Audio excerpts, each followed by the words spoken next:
जितना सरकारी स्कूल में और कॉलेजेस में बच्चे हैं 400, 800, 600, 700 क्लास इतने कम हैं। 8 क्लास है, 9 रूम है, 8 रूम है, 7 रूम है। और स्थिति यह है स्कूल और कॉलेज में कि 20% बच्ची के लिए मात्र शौचालय बना हुआ है। माननीय सदस्य, आप 6 बार मेंबर पार्लियामेंट हो ना? जी जी, 6 टाइम है ना। अब स्कूल का क्लासरूम तो उसका राज्य देखेगा, केंद्र देखेगा। आंगनबाड़ी के बारे में एक सोच बन गई है कि यहाँ अत्यंत पिछड़ा दलित आदिवासी खिचड़ी खाएंगे, आएंगे वो चले जाएंगे। आंगनबाड़ी की सेविका की ना तो उसका क्वालिटी है, ना कोई क्वांटिटी है, ना उनकी तनख्वाह बढ़ती है। स्कूल के बच्चे खिचड़ी खाने के बाद 80% चले जाते हैं, वो नहीं पढ़ते हैं। सबसे पहले मैं माननीय मंत्री महोदय जी, मैं आपको शिक्षक जो सरकारी स्कूल में शिक्षक हैं उनमें और प्राइवेट स्कूल में शिक्षक हैं, उनकी दोनों की गुणवत्ता, आपसे मेरा आग्रह है कि शिक्षक की गुणवत्ता को जब तक आप समय समय पर 3 साल, 2 साल, 4 साल, 6 साल के अंदर 3 पीरियड के अंदर उसका एग्जामिनेशन या उसकी ट्रेनिंग पीरियड को आप नहीं लेंगे तो सरकारी स्कूल के जो बच्चे हैं वो बेहतर भविष्य उनकी सुरक्षित नहीं होगी। तीसरी चीज, जितना सरकारी स्कूल में और कॉलेजेस में बच्चे हैं 400, 800, 600, 700 क्लास इतने कम हैं। 8 क्लास है, 9 रूम है, 8 रूम है, 7 रूम है। और स्थिति यह है स्कूल और कॉलेज में कि 20% बच्ची के लिए मात्र शौचालय बना हुआ है। पानी कहीं भी सरकारी स्कूल में। सदस्य, आप 6 बार मेंबर पार्लियामेंट हो ना? जी जी, 6 टाइम है ना। अब स्कूल का क्लासरूम तो उसका राज्य देखेगा, केंद्र देखेगा। नहीं, मैं वो नहीं कह रहा हूँ। मैं केंद्र पर आरोप नहीं लगा रहा हूँ अध्यक्ष महोदय, नहीं लगा रहा हूँ। मैं क्या कह रहा हूँ, मेरा वो है, मेरा कहना यह है कि जो बिहार या देश की जो सरकारी स्थिति है, आप सबसे ज्यादा बिहार कोटा में बिहार जाते हैं पढ़ने के लिए, आपको पता है अध्यक्ष महोदय। और कोटा में अगले साल लगभग 600 से 700 बच्चे किस तरह डिप्रेस के चलते आत्महत्या किए हैं, आपसे कोई चीज छुपी नहीं है। और आप वहां गार्जियन बन के, हमने कई बार सारे संस्थाओं के चेयरमैन से मैंने बातचीत की है, डिप्रेस में चले जाते हैं।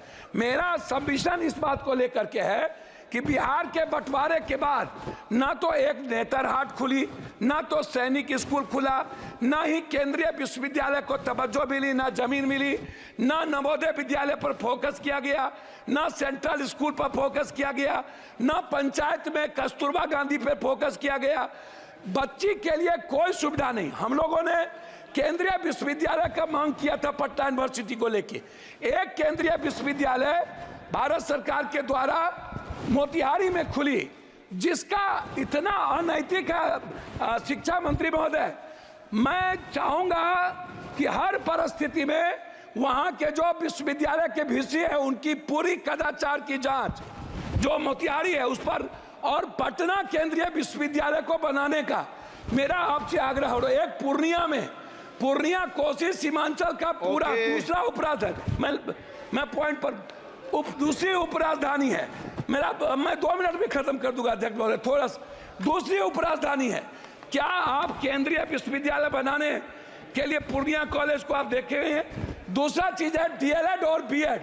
लगभग सरकारी कॉलेज में डीएलएड और बीएड को आपको खोलना चाहिए, क्योंकि शिक्षक को बढ़ाने की जरूरत है।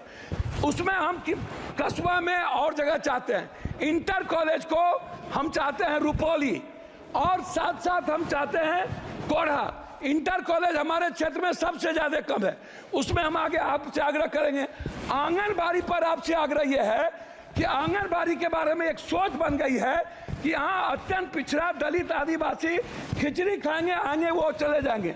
आंगनबाड़ी की सेविका की ना तो उसका क्वालिटी है, ना कोई क्वांटिटी है, ना उनकी तनख्वाह बढ़ती है, और ना ही बच्चों को आने का कोई सुविधा है। मेरा आग्रह इतना है आपसे कि जो बच्चे जाएं, जो कॉलेज के बच्चे हैं, लगभग कोचिंग के लिए बाहर जाते हैं, क्लास से बच्चे चले जाते हैं। स्कूल के बच्चे खिचड़ी खाने के बाद 80% चले जाते हैं, वो नहीं पढ़ते हैं। कॉलेज के बच्चे नहीं पढ़ते हैं, वो कोचिंग में चले जाते हैं। ये जैसे डीपीएस है, डीपीएस पर हाई कोर्ट ने कहा है, मैं लास्ट कर रहा हूं, हाई कोर्ट का आदेश है डीपीएस पैसा बहुत ज्यादा लेता है, उसको रोक लगाया जाए, नहीं लिया जाए। डीपीएस के जो संस्थापक हैं वो लगातार गलत कर रहे हैं। जैसे अंत में अध्यक्ष महोदय एक सेकंड, अध्यक्ष महोदय एक सेकंड में 2 मिनट में बात खत्म करिए तो अध्यक्ष महोदय एक सेकंड में, अध्यक्ष महोदय एक सेकंड। यूपीएससी, बीपीएससी या एसएससी का जो एग्जाम होता है, एग्जाम में एग्जाम के बाद उसके जो रिजल्ट है वो 3 महीना 4 महीना बाद क्यों?